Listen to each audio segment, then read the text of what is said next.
मैं श्रुति स्वागत करती हूँ आप सभी का अपने चैनल पर। आज मैं हाजिर हूँ आपके सामने मुक्ति देने वाले केतु के ऊपर एक विचार के साथ। ये एक ही विचार है जो मुक्ति की बात करता है, लेकिन इस एक विचार को एक्सप्लेन करने में मैं बहुत सारी चीज़ें जो है आपके साथ शेयर करूँगी। मान लीजिए आपको कभी ब्लेसिंग्स मिलती है यूनिवर्स की तरफ से कि आप किसी एक प्लैनेट्स को अपने साथ चुन लीजिए अपने जीवन यात्रा को पूरी करने में, और आपको वो प्लैनेट्स जो है ऑलवेज हेल्प करेगा, उसकी ब्लेसिंग्स मिलेगी। तो आप किसे चुनेंगे? कुछ लोग सोचेंगे ये अवसर मिला है तो क्यों ना हम सूर्य चंद्रमा को ले लें, क्योंकि राजसी ग्रह है ना ये। पर देखिए, सूर्य क्या है? राजा है। राजा को अगर आप चुनते हैं, ठीक है, तो उस चीज़ को आप प्रैक्टिकल करके देखिए। उस चीज़ को करने से क्या होगा? आप जीवन के सारे सुख भोग लेंगे, क्योंकि वो राजा है। आपको ज़िंदगी में जो भी चाहिए वो सारे सुख मिल जाएंगे, लेकिन उन सुखों को भोगने के बाद में जो हमारा एक सिस्टम है, धर्म हम सीखते हैं, फिर अर्थ की बात करते हैं, अर्थोपार्जन के लिए, फिर काम को भोगते हैं और उसके बाद मोक्ष। तो सूर्य को लिया है तो वो आपको धर्म, अर्थ और काम तक रखेगा, मोक्ष मुक्ति नहीं मिल पाएगी। चंद्र को आपने लिया है, जो चंद्रमा तो क्या है? रानी है, जिसका हर 2.5 दिन में मूड बदल जाता है, एक जॉडिक साइन से दूसरे जॉडिक साइन। तो जब आप इतने अस्थिरता वाले ग्रह को लेंगे तो हो सकता है कि आप वो राजसी ग्रह तो है, लेकिन आपके मन में भी उतनी ही अस्थिरता वो रखे। शुक्र को अगर आपने लिया है तो शुक्र क्या है? देखिए, आपको जो सुख, साधन, ऐश्वर्य के भोग है वो करवा देगा, क्योंकि दूसरे और सातवें घर को रूल करता है ना, वृषभ और तुला राशि। बहुत अच्छे से जो है एक डिप्लोमेटिक बिहेवियर में आपको पारंगत बना देगा। कुटुंब का सुख है, दाम्पत्य भाव का सुख है, वो सब दे देगा। लेकिन ये भाव मारक भी कहे जाते हैं। इन सुखों को भोगने के बाद फिर वही क्वेश्चन मार्क कि उसके बाद फिर आपको लगे कि मैं बुध को चुन लूँ, तो बुध क्या है? 3 और 6 नंबर की राशि है ना, मिथुन और कन्या। बहुत ही एक्टिव प्लैनेट है बुध, तो उसके साथ आपको बहुत ज़्यादा एक्टिव तो रखेगा हर जगह, कुछ लर्निंग प्रोसेस में, कुछ सीखना है, करना है, एक डेली रूटीन में। लेकिन उसके साथ में 6th हाउस की सारी चीज़ें भी आपके साथ आ जाएगी। यानी हो सकता है आपको इन्वॉल्व भी रहना पड़े कहीं ना कहीं कुछ एक्टिविटी करने में। हमेशा आपके एक डेली रूटीन के साथ आपको ही जॉब करनी है, बस यही काम करना है, और बहुत कैलकुलेटिव माइंड के साथ करना है। तो वहाँ भी आपको जो एक आत्मिक संतुष्टि है उसका अनुभव नहीं हो पाएगा। उसके बाद आप सोचते हैं कि चलिए मैं मंगल को चुन लेता हूँ। तो मंगल को क्या है? 1st और 8th हाउस मिला है ना। मंगल को चुनने का मतलब है आपके अंदर वो फाइटर, योद्धा वाली एनर्जी, और फिर तो आपके डेली रूटीन में ये लड़ाई झगड़ा जो है वो शामिल हो जाएगा अगर मंगल को आप लेते हैं। अगर आप सोचें कि चलो मैं शनि को अपने साथ ले लूँ, तो शनि क्या है कि कर्म प्रधान ग्रह है और बहुत धीमी गति से, तो आपको बहुत स्लो स्पीड में जो कर्म का जो प्रोसेस है इसमें लगे रहना पड़ेगा। वहाँ पे भी हालांकि शनि वैराग्य का कारक तो है, लेकिन फिर भी जो एक है ना आत्मिक संतुष्टि, वो नहीं मिल पाएगी, क्योंकि शनि जो है वो कहीं ना कहीं विषाद को भी रिप्रेजेंट करता है, दुख को भी रिप्रेजेंट करता है। और उसको उसके साथ काला रंग इसीलिए तो जोड़ते हैं क्योंकि वो जो है आपके चारों तरफ जो है एक बहुत ज़्यादा अवसाद, डिप्रेशन जैसा चीज़ भी आपकी लाइफ में ले आएगा।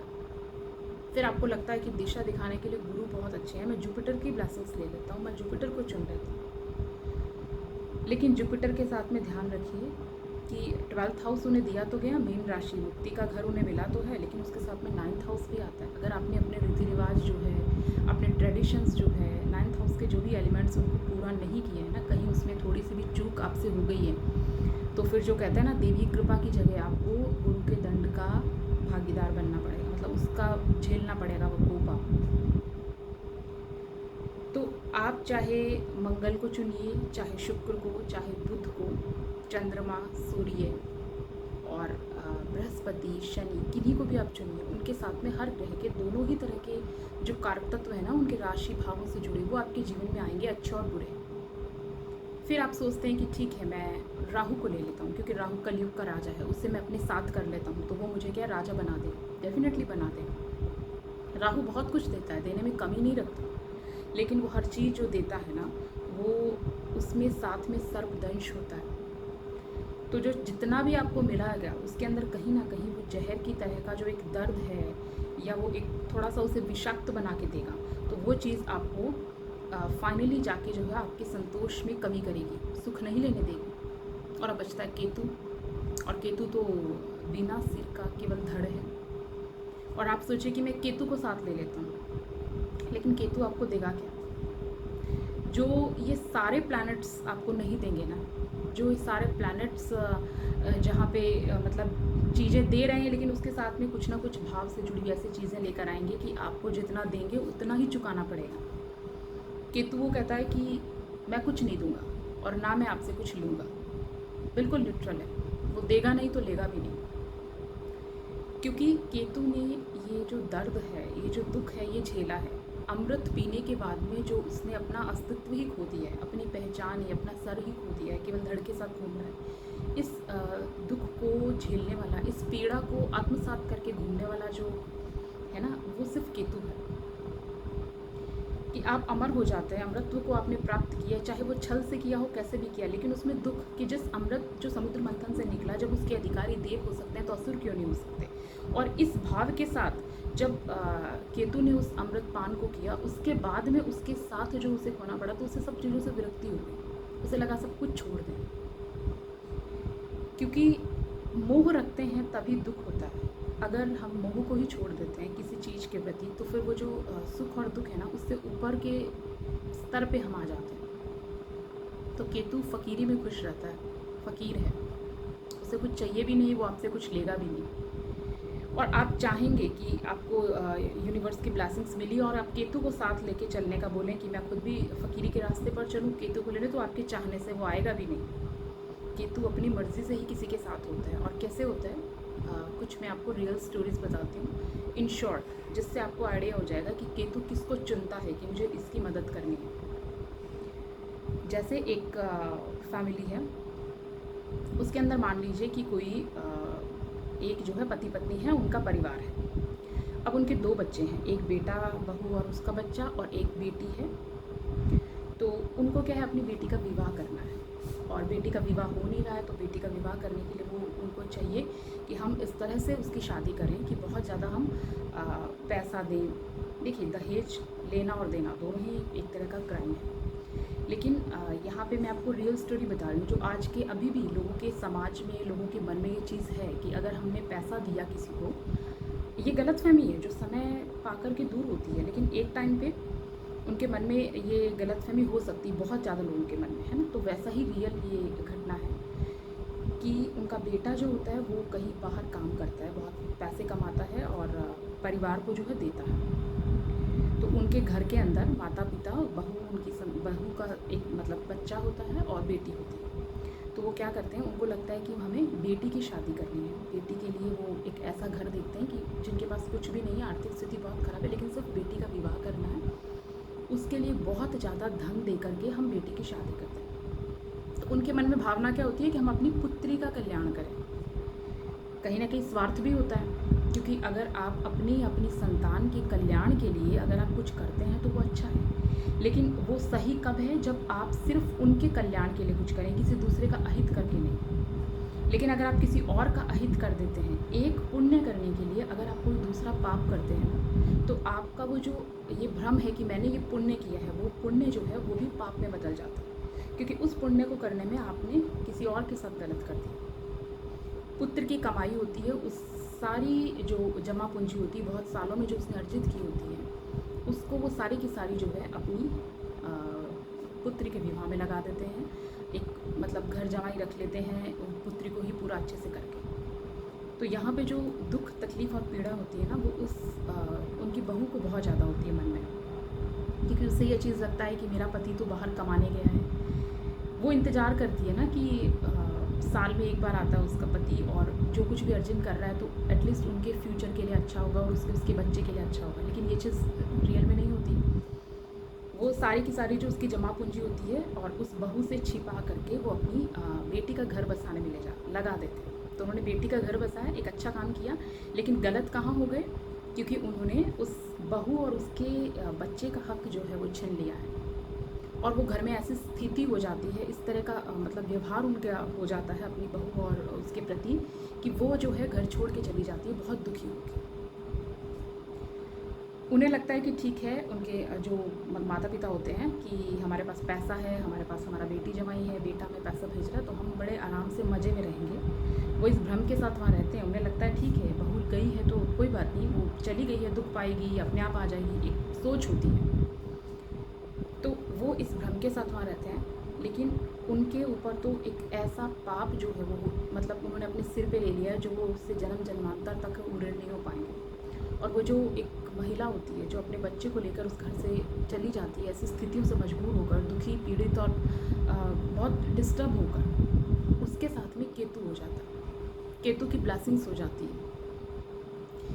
केतु आपका घर छुड़वा देता है, ठीक है, क्योंकि वो मुक्ति की बात करता है ना, वो फ़कीर है, लेकिन वो अपनी फ़कीरी के साथ आपको राजाओं से भी बड़ा राजसी मन वाला जो है, राजसी मन हम नहीं कहेंगे, लेकिन एक विचारों में वो चीज़ है कि आप सब कुछ छोड़ देते हैं। आप इतना मतलब होते तो आपके विचार सात्विक है, लेकिन वो जो एक राजाओं का तरह का जो एक मतलब स्टेट ऑफ माइंड है ना, कि आपके पास कुछ नहीं है, आप फ़कीर हैं, योगी है, लेकिन फिर भी आप खुद को किसी राजा से कम नहीं समझते। इस भाव के साथ वो केतु से इतनी ब्लेसिंग्स देता है कि उस महिला और उसके बच्चे के जीवन में किसी चीज़ का भाव ही नहीं रहता। उनको केतु की कृपा मिलती है, तो केतु उन्हें दुख देता है। केतु दुख नहीं देता, आप ये समझिए कि वो उस दुख को अनुभव करते हैं, लेकिन क्योंकि केतु ने खुद उस दुख, पीड़ा और अनुभव को जिया है, उसको लेकर ही घूम रहा है, इसलिए वो उनकी पीड़ा में उनका सहभागी बनता है और उन्हें अपनी ब्लेसिंग्स देने आ जाता है। अब मैं आपको सुनाती हूँ एक और रियल स्टोरी। मान लीजिए कि एक घर है, कहीं पे एक ज़मीन का टुकड़ा है जिस पे कोई एक व्यक्ति रहता है, उसका घर है। अब दूसरा व्यक्ति जो है वो सोचता है कि ये इतनी बड़ी ज़मीन है और ये एक यहाँ पे रह रहा है, तो पहले तो वो उसे बहुत प्रलोभन लेता है, क्योंकि वो ज़मीन बहुत अच्छी होती है, मतलब एक अच्छी लोकेशन पे होती है जिसकी मार्केट वैल्यू बहुत ज़्यादा होती है। तो वो उसे बहुत प्रलोभन देता है कि तुम ये ज़मीन मुझे बेच दो, मैं यहाँ पे कुछ करूँगा, इस तरह से, ठीक है, कुछ बनाऊँगा, करूँगा। लेकिन वो उस जो व्यक्ति की वो ज़मीन होती है उसका बहुत जुड़ाव होता है उससे, उसके पूर्वजों की ज़मीन होती है, वो उसे वहीं पे रहना चाहता है। लेकिन वो व्यक्ति साम दाम दंड भेद हर तरह की नीति अपनाकर उसे उससे वहाँ निष्कासित कर देता है। मतलब ऐसी स्थिति कर देता है कि उसे वो ज़मीन जो है ना वो छोड़ के जाना ही पड़ता है। वो उसे बेचने के लिए मजबूर हो जाता है, बहुत कम दाम में, बहुत कम कीमत में। हालांकि उसने फिर भी उसके प्रतिफल चुकाया है, लेकिन फिर भी उसे दुख मिला, उसे निष्कासित किया गया, क्योंकि ऐसी स्थिति मजबूर की गई ना तैयार कि वो आदमी वहाँ से छोड़कर चला जाए। वो चला जाता है, उसके साथ में केतु हो लिया, केतु की ब्लेसिंग्स उसे मिल गई। ये रियल स्टोरीज़ है, लोगों की चार्ट्स है जो मैंने देखे हैं। उसके बाद मैं आपके साथ ये शेयर कर रही हूँ कि अगर आप चाहेंगे ना कि केतु की ब्लेसिंग्स आपको मिले, तो वो ऐसे नहीं मिलेगी, वो अपने आप मिलती है। लेकिन वो मिलती कब है, जब आप उस चीज़ को छोड़ देते हैं जिससे आपको बहुत मोह है। क्योंकि प्रकृति जो है उसका घटनाक्रम इस तरह से, हर चीज़ देखिए पहले से निर्धारित है, सुनियोजित है कि आपके जीवन में ये होना है। आपको मान लीजिए आपके जीवन में जो है 4-5 लोगों से आपकी बहुत गहरी दोस्ती होती है, लेकिन अगर आपके चार्ट में ये योग है ना कि आपको उन सारे फ्रेंड्स से धोखा मिलना है, तो आपको वो धोखा मिलेगा। आप रोएंगे, उनके साथ दोस्ती होगी, बहुत गहरे जुड़ेंगे और फिर रोके दुखी होके उनसे अलग हो जाएंगे। ये योग है, लेकिन ये योग फलित हो गया है ना, तो उसके बाद में आपको केतु की ब्लेसिंग्स मिल जाएगी।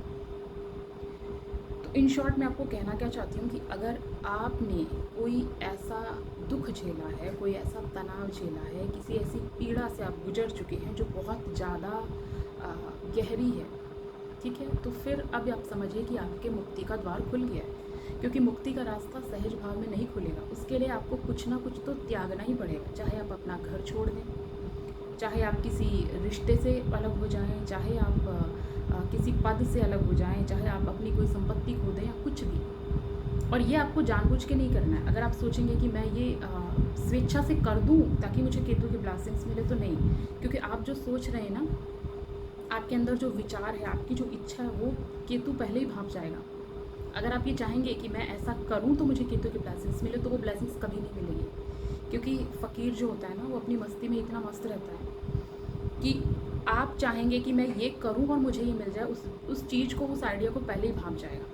यही तो सिक्स्थ सेंस होता है ना, बहुत से लोगों के पास भी होता है। जिनका केतु बहुत अच्छा है, जिनको केतु की ब्लेसिंग्स मिली हुई है ना, उनका सिक्स्थ सेंस भी कमाल का होता है, उनकी इंट्यूशन पावर भी गजब की होती है। उन्हें पता है कि ये चीज़ हो जाएगी और ये चीज़ ऐसी है। ये सब प्रकृति के आशीर्वाद के बिना नहीं मिलता। तो ये जो एक रहस्यमयी शक्ति है, मायावी शक्ति है ना, इसमें देखिए केतु को वैसे 8वां घर जो है ना वो केतु का मानते हैं, जो अकल्ट साइंस है, जो सारी की सारी रहस्यमयी जो शक्ति है, जो एक मतलब हम अद्वैत से जोड़कर जैसे देखते हैं ना, वो सब केतु से कनेक्ट है। और उसमें कहीं पे भी जो रियल प्रत्यक्ष में आपको कुछ नहीं दिख रहा, केतु यही तो है ना, प्रत्यक्ष में आपको कहीं उसका कोई सिर कोई अस्तित्व नहीं दिखेगा, वो सिर्फ धड़ है। जो जितना भी रहस्य अद्वैत है उसको आप एक इमेज में नहीं बना सकते, आप उसका एक रूप निर्धारित नहीं कर सकते कि ये उसकी छड़, ये नहीं, वो है लेकिन वो इस रूप में है कि वो आपको दिखाई नहीं देगा, वो हर जगह व्याप्त है। यहाँ पे अगर मैं कबीर दास जी के जो उन्होंने निर्गुण ईश्वर की बात कही ना, उससे मैं बहुत ज़्यादा प्रभावित हूँ। मैं उसको हर जगह मानती हूँ, मैं उसका दोबारा उल्लेख करूँगी कि जो निर्गुण ईश्वर है ना, जो हर जगह व्याप्त है, उसकी जो रहस्यमयी, जो उसकी हिडन पावर्स है, जो उसकी शक्ति है ना, उन सब को आज के समय में किस तरह से लोगों के जीवन पे लेकर आना है, किस तरह से प्रभावित करना है, वो सब जो है ना, देखिए केतु उसे बहुत ज़्यादा जो है मतलब अब एक तरह से कंट्रोल किए हुए हैं। और उसमें अगर आप चाहते हैं कि आपकी मुक्ति हो जाए, आप ये जो एक जन्म मरण का चक्र है, बार बार उलझाव का, कभी रिश्तों में उलझाव है, कभी किसी पद को लेकर, कभी किसी पोस्ट को लेकर उलझाव है, आज किसी माया में आप उलझे हैं कि मुझे ये चाहिए, मुझे ये मिल जाए। एक होता है ना टारगेट बनाते हैं लोग। जब हम स्कूल में थे, मैं अपनी बात करती हूँ, तो मुझे लगता कि हम अपनी क्लास में सबसे हाईएस्ट मार्क्स लेकर आएंगे, वही हमारा टारगेट है। उसके बाद जब हम कॉलेज में जाते हैं तो हमें लगता है हाँ हमें ये करना है, दिस ईयर यहाँ पे टॉप करना, वही हमारा टारगेट, हमें ये बनना है। लेकिन एक टाइम आता है जब आप इस रियलिटी को समझते हैं कि आप कुछ बन भी रहे हैं, कोई पद हासिल भी कर रहे हैं, तो वो सिर्फ एक ड्यूटी है, वो सिर्फ 6th हाउस है कि आपको जॉब करनी है, वो सिर्फ 10th हाउस है, आपने अपना कर्म है वो कर लिया। जब आप इस लेवल तक आ जाते हैं, फिर आपको लगता है कि मैं अपने विवाह के बारे में सोचूं, मैं अपनी संतान के बारे में सोचूं, मैं उन बच्चों के भविष्य के बारे में सोचूं। ये सब अलग अलग हाउसेस है आपके चार्ट में, और आप उनके बारे में सोच रहे हैं, अपने उन राशि तत्व के बारे में सोच रहे हैं। लेकिन आपने उन सब के बारे में सोच लिया, आपने वो सब कर लिया, उसके बाद भी आपको लगे ना कि जीवन में मुझे संतोष नहीं, मैंने कुछ खो दिया है। क्यों लगेगा? क्योंकि आपने जो असली जो जीवन का जो सार है ना, उसको ग्रहण ही नहीं किया है, उससे तो आपने प्राप्ति नहीं की है। तो आपको यही महसूस होगा ना कि मैंने सब खो दिया है। लोग पूरी ज़िंदगी भाग लेते हैं, पूरे परिवार वालों के लिए भाग रहे हैं, अपने बच्चों के लिए भाग रहे हैं, घर बनाने के लिए दौड़ रहे हैं, पैसे कमाने के लिए भाग रहे हैं, कुछ कर रहे हैं, लेकिन उसके बाद भी उनके अंदर संतोष नहीं है, वो दुखी है, वो बेचैन है, क्योंकि उन्हें ये चीज़ तो पता ही नहीं चली ना कि सुख है कहाँ पे। सुख जो है ना, वो एक्चुअल में देखा जाए तो लोग आपको जगह जगह ये मिल जाएंगे पंक्तियाँ लिखी हुई कोटेशन में कि सुख हमारे भीतर है, सुख को हम बाहर नहीं तलाशे। लेकिन फिर भी हर आदमी सुख को तलाशता है, सुख को पाना चाहता है ना अपने अंदर भी। हम क्यों ध्यान करते हैं, क्यों मेडिटेशन करते हैं? क्योंकि हमें लगता है कि हम जो बाहर जितना भी परेशानी ट्रबल चल रहा है ना, उसको भूल के हम एक जगह फोकस कर पाएँ। लेकिन अगर आप ये चीज़ सोच लें कि वो ट्रबल तो रहना ही है, वो जीवन भर आपके साथ चलेगा। जैसे केतु के साथ ये पीड़ा थी अमृतपान पीने करने के बाद में, कि उसने अपने अस्तित्व को ही खो दिया। अमृतत्व को प्राप्त हुआ लेकिन एक पीड़ा के साथ, वो पीड़ा जीवन भर रहेगी, किसी न किसी चीज़ को लेकर, किसी न किसी रिश्ते को लेकर, किसी न किसी तकलीफ को लेकर, वो पीड़ा, वो तकलीफ जीवन भर आपके साथ चलेगी। लेकिन आपको खुद को फ़कीर समझना आना चाहिए। जिस दिन आपने समझ लिया ना कि मैं तो फ़कीर हूँ, उस दिन आप जो वास्तविक एक योगी बन जाएंगे, वास्तविक रूप में आप जो है सिद्ध पुरुष बन जाएंगे। अगर आपने ये समझ लिया है कि मुक्ति का मार्ग क्या है, तो फिर मुक्ति आपके लिए बहुत सहज हो जाएगी, और यही केतु करवाता है। तो मैंने इन शॉर्ट जो है ये एक प्रयास किया है फिर से कि मैं केतु जो है उसको आपके सामने थोड़ा एक्सप्लेन कर पाऊँ। बहुत रहस्यमयी है, बहुत मायावी है, अद्वैत शक्ति को अपने साथ लिए हुए है, और आपके साथ ही चल रहा है हर जगह, हर वक्त। जब भी आप पीड़ा में हैं, जब भी आप दुख है, जब भी आप तकलीफ़ में हैं, और आपको केतु की ब्लेसिंग्स मिलेगी अगर आप खुद को किसी राजा की तरह ना समझ के फ़कीर की तरह समझ लेते हैं। उम्मीद करूँगी बहुत से लोग जो मुझसे बार बार ये रिक्वेस्ट कर रहे थे कि आप केतु के ऊपर फिर से कुछ वीडियो बनाइए, उन्हें कुछ और पॉइंट मिले होंगे केतु को समझने के लिए, केतु को जानने के लिए। इसी तरह मुझसे जुड़े रहिए, और आपकी जो भी और क्वेरीज़ वगैरह है वो आप मुझे ईमेल भी कर सकते हैं, और यहाँ कमेंट बॉक्स में भी लिख सकते हैं। जहाँ तक पॉसिबल होगा मैं उसका रिप्लाई देने का ट्राई करूँगी।